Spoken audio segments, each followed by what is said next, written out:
Nigeria, Africa's heartbeat, a nation of resilience, culture, and innovation. But within this great nation lies a city built for peace, unity, and welcome. This is Abuja, the capital of Nigeria, a city of serenity and strength, safe, secure, and alive with opportunity. Yeah, tradition and modernity stand side by side. A place where every visitor feels at home. Abuja is more than its skyline. It is a city of culture and spirit. From the Discovery Museum that tells a story, to the Great Central Mosque and the Ecumenical Christian Center that stands as symbols of peace, to the arts and crafts that color our everyday life, Abuja welcomes you with open arms.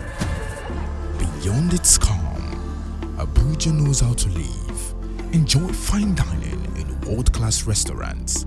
Explore vibrant night spots that light up the city.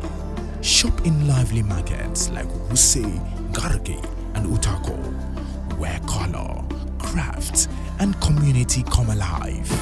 And find peace at Jabi Lake, Millennium Park, Magic Land, or in the city's many serene green spaces. Abuja is a city that is safe, welcoming, and secure, with modern hotels, excellent infrastructure, and the warm hospitality that Nigeria is known for. Every visitor is cared for. Every guest feels at ease. This November, the world will gather in Abuja for ICEGOV 2025. A city of beauty, a city of peace, a city of possibility. For those who have never been here, come discover Abuja, safe, serene, alive, ready to welcome the world.